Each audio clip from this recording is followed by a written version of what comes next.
ಸ್ವಾಗತ. ಪ್ರಿಯ ವೀಕ್ಷಕರೇ, ದೀಪನ ಸ್ಟುಡಿಯೋಸ್ನ ಸ್ನೇಹಿತರಿಗೆ ಸುಸ್ವಾಗತ. ವಿಶೇಷವಾಗಿ ಇವತ್ತಿನ ವಿಚಾರ ಅಂದರೆ ಕೋಟ್ಯಾಧಿಪತಿಯಾಗುವುದರ ಬಗ್ಗೆ. ಕೈಯಲ್ಲಿ ಒಂದೇ ಒಂದು ರೂಪಾಯಿ ಇಲ್ಲ ಅನ್ನೋರು ಈ ಒಂದು ಅಕ್ಷರವನ್ನು ಉಪಯೋಗಿಸಿಕೊಂಡು ನೋಡಿ, ಅದರ ಮಹಿಮೆ ನಿಮಗೆ ತಿಳಿಯುತ್ತೆ. ಬನ್ನಿ ಅದರ ಡೀಟೇಲ್ಸ್ ತಿಳಿಸ್ತೀನಿ.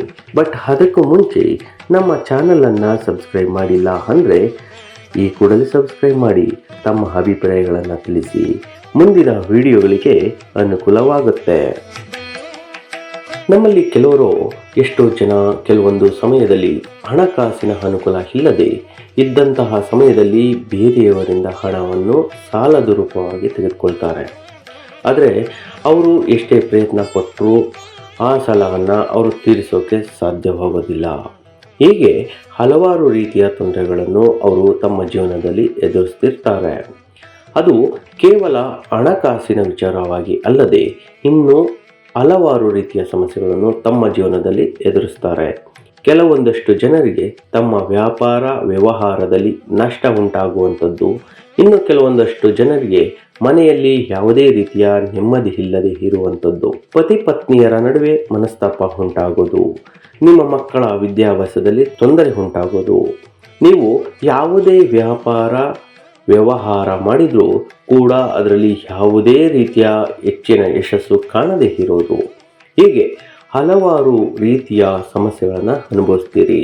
ಆದರೆ ಈ ಎಲ್ಲ ಸಮಸ್ಯೆಗಳನ್ನು ದೂರ ಮಾಡಿಕೊಳ್ಳೋದಕ್ಕೆ ಕೆಲವೊಂದಿಷ್ಟು ಜನ ಹಲವಾರು ದೇವಸ್ಥಾನಗಳಿಗೆ ಹೋಗಿ ಎಲ್ಲ ರೀತಿಯ ಪೂಜೆ ಮಾಡಿಸ್ತಾರೆ. ಆದರೂ ಕೂಡ ಕೆಲವೊಂದು ಸಂದರ್ಭದಲ್ಲಿ ನೀವು ಎಷ್ಟೇ ಪೂಜೆ ಮಾಡಿದರೂ ಅದಕ್ಕೆ ಪರಿಹಾರ ಅನ್ನೋದು ಸಿಗೋದಿಲ್ಲ. ಹೌದು, ಅವರು ಆ ಸಮಯಕ್ಕೆ ಎದುರಾಗುವಂತಹ ಸಂಕಷ್ಟಗಳನ್ನು ಎದುರಿಸಲೇಬೇಕಾಗುತ್ತೆ. ಹಾಗಾದರೆ ಈ ದಿನ ನಿಮ್ಮ ಜೀವನದಲ್ಲಿ ಎದುರಾಗುವಂತಹ ಇಂತಹ ಹಲವಾರು ರೀತಿಯ ಸಮಸ್ಯೆಗಳನ್ನು ಹೇಗೆ ದೂರ ಮಾಡಿಕೊಳ್ಳೋದು, ಇದಕ್ಕೆ ನೀವು ಯಾವ ಒಂದು ದೇವರ ಆರಾಧನೆಯನ್ನು ಮಾಡಬೇಕು ಹಾಗೂ ಯಾವ ಬೀಜಾಕ್ಷರಿ ಮಂತ್ರವನ್ನು ಪಠಿಸಬೇಕು, ಜೊತೆಗೆ ಯಾವ ಒಂದು ಅದೃಷ್ಟದ ಸಂಖ್ಯೆಯನ್ನು ಯಾವ ಬಣ್ಣದಿಂದ ಬರೆದು ನೀವು ಹೇಳಬೇಕಾಗುತ್ತದೆ, ಹೀಗೆ ಎಲ್ಲ ವಿಚಾರವಾಗಿ ಸಂಬಂಧಿಸಿದ ಹಲವಾರು ಮಾಹಿತಿಗಳ ಬಗ್ಗೆ ಇವತ್ತು ನಾವು ನಮ್ಮ ದೀಪನ ಸ್ಟುಡಿಯೋಸ್ನಲ್ಲಿ ತಿಳಿಸ್ತೀವಿ. ಹಾಗಾದರೆ ಮೊದಲು ಯಾವ ದೇವಿಯ ಆರಾಧನೆಯನ್ನು ಮಾಡಬೇಕಾಗುತ್ತದೆ ಅಂತ ನೋಡೋದಾದರೆ ಶ್ರೀ ವಾರಾಹಿ ದೇವಿಯ ಆರಾಧನೆಯನ್ನು ಮಾಡಬೇಕಾಗುತ್ತೆ. ಹೌದು, ಪ್ರತಿನಿತ್ಯ ನೀವು ವಾರಾಹಿ ದೇವಿಯ ಮಂತ್ರವನ್ನು ಹೇಳೋದರ ಮೂಲಕ ಹಾಗೂ ವಾರಾಹಿ ದೇವಿಯ ಪೂಜೆಯನ್ನು ಮಾಡುವುದರ ಮೂಲಕ ನೀವು ನಿಮ್ಮ ಎಲ್ಲ ಸಮಸ್ಯೆಗಳನ್ನು ದೂರ ಮಾಡಿಕೊಳ್ಬಹುದು. ಹಾಗಾದರೆ ಆ ಒಂದು ಮಂತ್ರ ಯಾವುದು ಹಾಗೂ ಆ ಒಂದು ಸಂಖ್ಯೆ ಯಾವುದು ಅನ್ನೋದನ್ನು ಈಗ ತಿಳಿಯೋಣ. ಶ್ರೀಂ 528 ಎನ್ನುವ ಈ ಮಂತ್ರ ಹಾಗೂ ಸಂಖ್ಯೆಯನ್ನು ನೀವು ಒಂದು ಬಿಳಿಯ ಹಾಳೆಯ ಮೇಲೆ ಕೆಂಪು ಬಣ್ಣದ ಪೆನ್ನಿನಿಂದ ಬರೆಯಬೇಕು.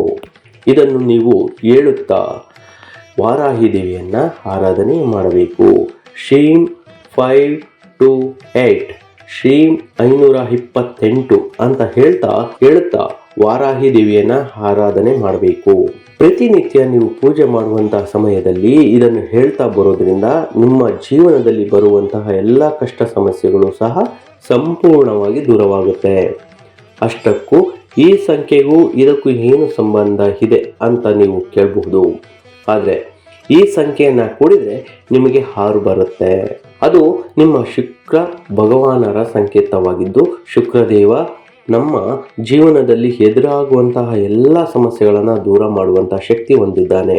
ಆದ್ದರಿಂದ ಈ ಸಂಖ್ಯೆಯನ್ನು ಬರೆಯೋದರ ಮೂಲಕ ನೀವು ಪ್ರತಿನಿತ್ಯ ಪೂಜೆಯನ್ನು ಮಾಡಬೇಕಾಗತ್ತೆ. ಹೀಗೆ ಮಾಡಿದರೆ ನಿಮ್ಮ ಹಣಕಾಸಿನ ತೊಂದರೆ ದೂರವಾಗುತ್ತೆ. ಸ್ನೇಹಿತರೆ, ಈ ಮಾಹಿತಿ ಇಷ್ಟವಾಗಿದ್ದರೆ ಕಾಮೆಂಟ್ ಮೂಲಕ ತಮ್ಮ ಅಭಿಪ್ರಾಯಗಳನ್ನು ತಿಳಿಸಿ. ಯಾರು ಸಬ್ಸ್ಕ್ರೈಬ್ ಮಾಡಿಲ್ಲ ಅಂದರೆ ತಪ್ಪದೇ ಸಬ್ಸ್ಕ್ರೈಬ್ ಮಾಡಿ. ಶುಭ ದಿನ. ಧನ್ಯವಾದ.